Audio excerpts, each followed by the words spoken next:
est enfin à l'ouverture pour le grand public, pour les associations parisiennes et l'utilisation du quotidien de ces deux gymnases, Aimé Lallemand et Alice Kochman, qui ont été faits beaucoup plus rapidement grâce aux Jeux, comme l'Adidas Arena qui est juste à côté d'ici. Et évidemment, ces deux gymnases, ils sont là aussi pour améliorer et avoir une meilleure offre pour le sport parisien et les associations qui l'utilisent.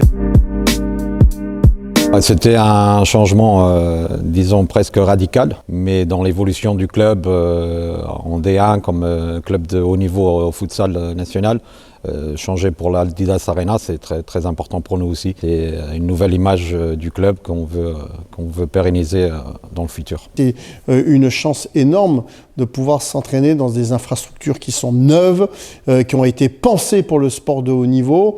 Et ce qui nous ravit le plus, c'est finalement avoir une mise à disposition d'un tel outil. Non, pour nous, c'est une mini-révolution.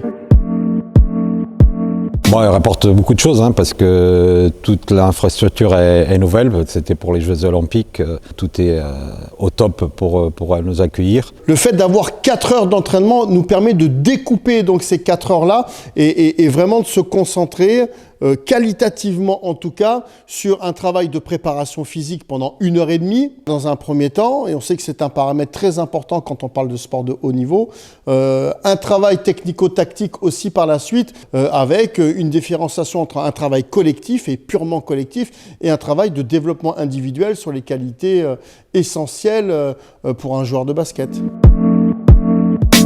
C'est un héritage qu'au final tous on a un petit peu. On a vécu les Jeux Olympiques, c'était magnifique. On a vécu ça avec beaucoup d'émotions et beaucoup de nostalgie déjà parce que quelques mois sont passés. Il reste cet héritage qui va perdurer dans le temps et on va toujours se rappeler de Paris 2024 à travers de ces infrastructures magnifiques.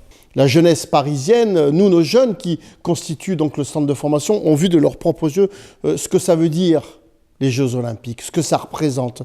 Mais je pense qu'en contrepartie, les gens se rendent compte aussi que pour avoir de grands champions, il faut les mettre dans des conditions de réussite optimale. Et le fait d'avoir une infrastructure comme l'Adidas Arena nous encourage à donner encore un peu plus de nous-mêmes, de nous engager totalement dans la pratique sportive, de loisirs, mais dans la pratique sportive de haute performance aussi. C'est ce juste retour des choses qui, moi, me satisfait. Donc, quand on parle d'héritage, c'est ça. C'est que pour pouvoir bénéficier d'un certain héritage, il faut savoir aussi investir sur le futur.